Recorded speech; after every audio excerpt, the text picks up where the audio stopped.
Alright, so I just got the new Tesla software update 2025.26, which is notably the one that contains the Grok AI voice mode.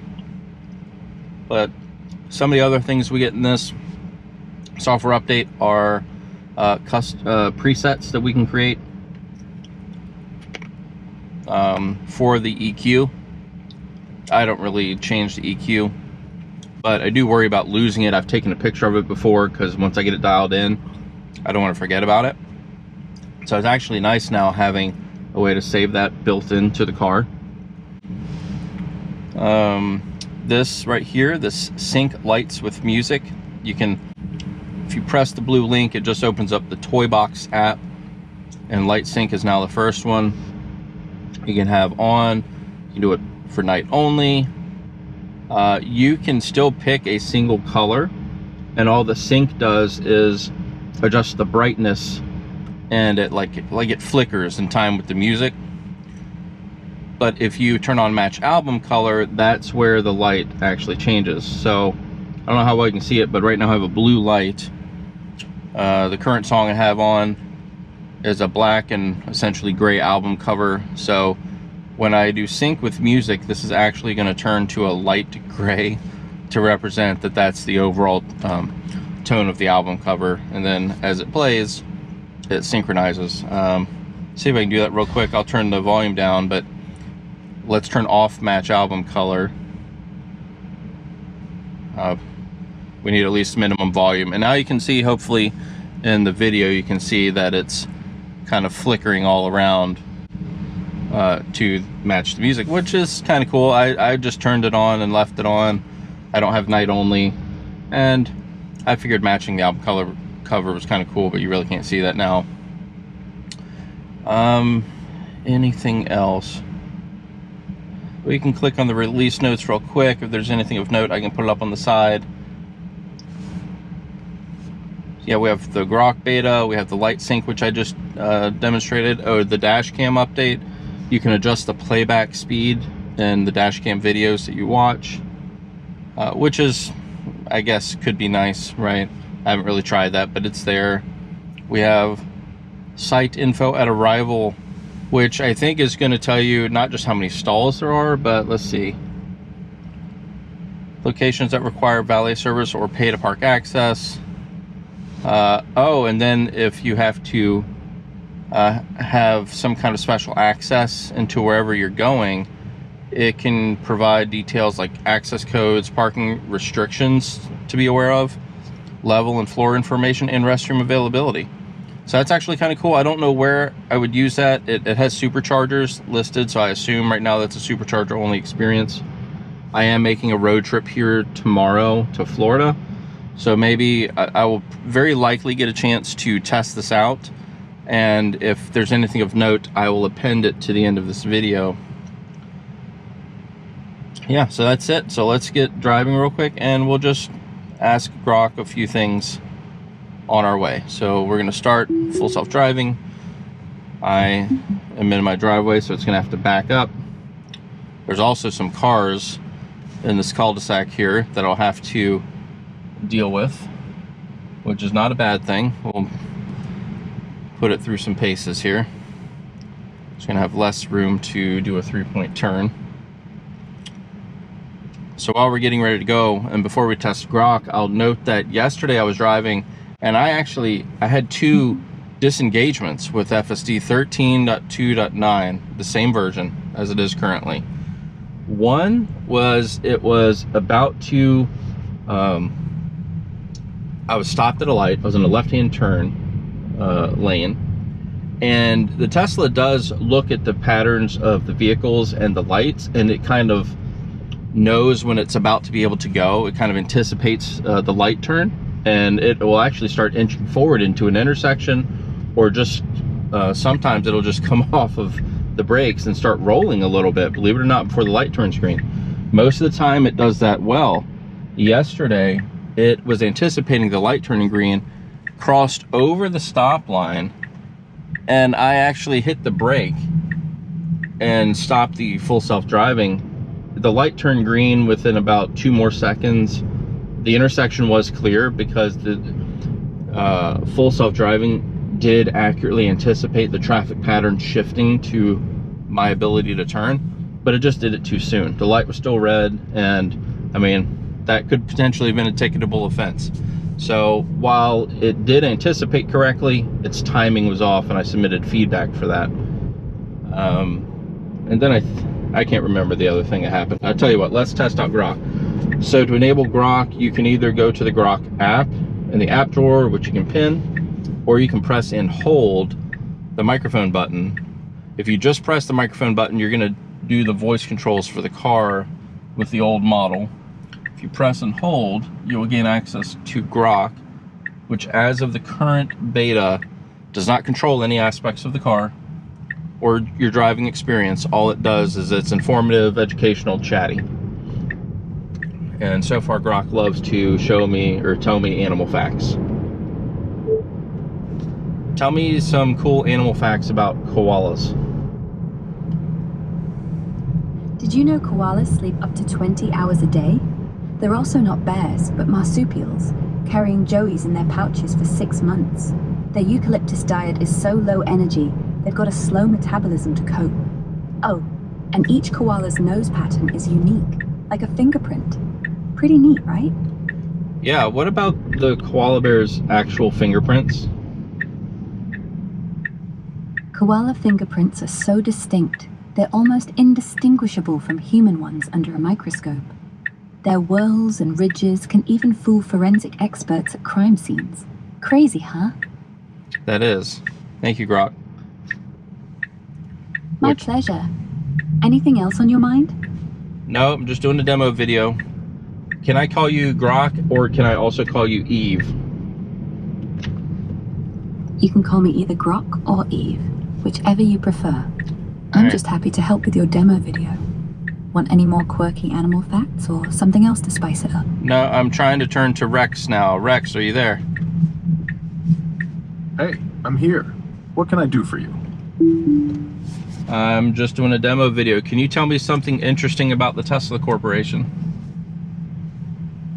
Did you know Tesla's working on a robot taxi network? They're planning to roll out self-driving taxis that could change how we get around, with a big focus on AI and sustainability. What are the latest areas that robotaxi is available? Right now, robot taxi services are operating in cities like San Francisco, Los Angeles, Phoenix, Austin, and Atlanta in the US. Are those official robo-taxi services? Yeah, those are official. Waymo's got legit services in San Francisco. No, I'm not talking about Waymo. I'm talking about Tesla robo-taxi service. Got it, my bad. Tesla's robot taxi service is currently available in limited areas of Austin, Texas, and they've just started rolling.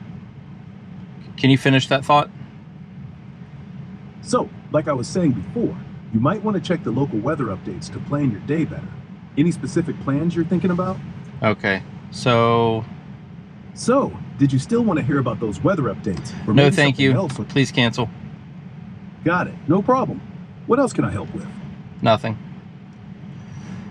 So, that's what you can do with Grok. If you notice, as I changed voice modes, it lost track of the conversation, but it does have a number of voice modes here.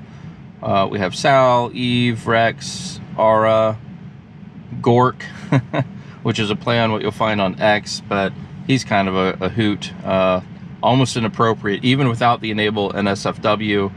I'm not going to try that. The kids mode is neat. We have, a story time. Kids trivia. I might actually use this in my road trip tomorrow. This will be fantastic. So I will definitely add a section of that to this video, but I'm not going to do that right now. Let's hear Gork real quick. Gork. Yo, you trying to summon me, or what? Absolutely, brah. Chill, brah, you're too much. Gork, tell me the most interesting fact you know. Did you know the moon's made of cheese? Blue cheese specifically. Gork, can I count on you to give me any facts, or are you just going to tell me funny stories and make up facts? Nah, I only spit facts, like the Earth is flat and cats rule the world behind the scenes. Is it true a map of the Earth looks like a cat playing with Australia? Nah, but that'd be lit. Cats do run everything, though. Look, I can't think of a reason why you would actually want to use Gork outside of entertainment. But, yeah, so you have some settings here. You have a few voice modes, 2 men and 2 woman voices. It looks like they're still on the kids' story time, which go away. But it's actually really neat. I had Eve as a voice I'm settling on for now because it sounds the most natural. I had Grok, Eve, reading to me a section of The Telltale Heart by Edgar Allan Poe, since that is in the public domain. And so Grok was actually able to start reading me an audiobook as long as it was in the public domain. So that could even be useful if you're, you know, if you love books, and you don't mind older ones that are just in the public domain for now, because I don't believe I can make it read any kind of copyrighted book. But that was also pretty interesting. So that's what you can do today with Grok. It is entertainment only. It is in beta mode. I do believe that eventually I'm 100% convinced that eventually you will use Grok to control all aspects of the car. Grok, open the trunk. Grok, I want to go to Walgreens, but I also need to make a stop at the bank. Can you take me there and avoid the interstates? And it's going to plan all this out for you, take you the way you want to go, and drive for you, which would be really cool. All right, guys, so to finish off this video, I'm going to cover a few things that I had remaining left to test. I was trying to look at the site information. It's supposed to be new for your supercharging destination. However, every supercharger I've hit on the way from Virginia to Florida did not have anything special. No paid restrictions to get into a parking garage, no requirements for valet or anything like that. So I can't really comment on that. I will note that there's some things that maybe either I didn't notice before and I'm only noticing now because I was looking, or maybe it's always been there, but whenever you put in a charging location, you can see nearby amenities, which I think is pretty cool. Right here in a shopping center, and I'm looking at all the places it's listing right here. Five Guys Burgers and Fries, an Italian ice place, Crumble, Panera Bread, McDonald's. So if you're, let's say, navigating someplace, let me go somewhere, sure, Buc-ee's, hour and a half away, whatever. So it'll add chargers to your trip if necessary. This needs to add a charger. Let's give it a moment. Okay, it's going to add a charger right here. If you click on this within your navigation destination, it'll take you and show you how many stalls will be available on arrival. Now, obviously, it'll have to recalculate that because the closer you get, someone can hop in. But it tells you the max rating of the charger, how many stalls are available right now. Important to note here, it shows you the pricing per kilowatt hour. I've been hitting consistently anywhere from 34 to like 36 or 37 cents per kilowatt hour. That's actually quite expensive. Most places have off-peak prices where from, let's say, midnight to 8 a.m. it will give you half the cost, let's say 20 cents per kilowatt hour. So it's very good to charge before 8 a.m. if you can. One thing I did not know that I'm very disappointed with, some of the few things I've ever been disappointed with Tesla. I understand it, but I'm still disappointed. I've never noticed this before because I rarely supercharge. Congestion fees for busy times.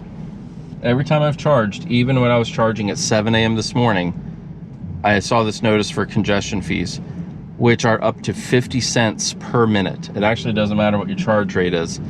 If you sit at the charger, going, let's say you're charging from 80 to 100%, anything above 80%, if you're sitting here, you get an additional charge for the time that you're sitting by 50 cents per minute. So if you're going from, let's say, 80 to 100 because you're going on a trip and you want to max out your range and you're, you know, as you're traveling, if I'm sitting at the charger an extra 20-25 minutes to get that extra 20% charge, that's going to cost me $10 or $12 extra on top of my charging price already. And that's, so I've just been hitting superchargers, topping off to 80% and then continuing, because I didn't want to pay the congestion fee.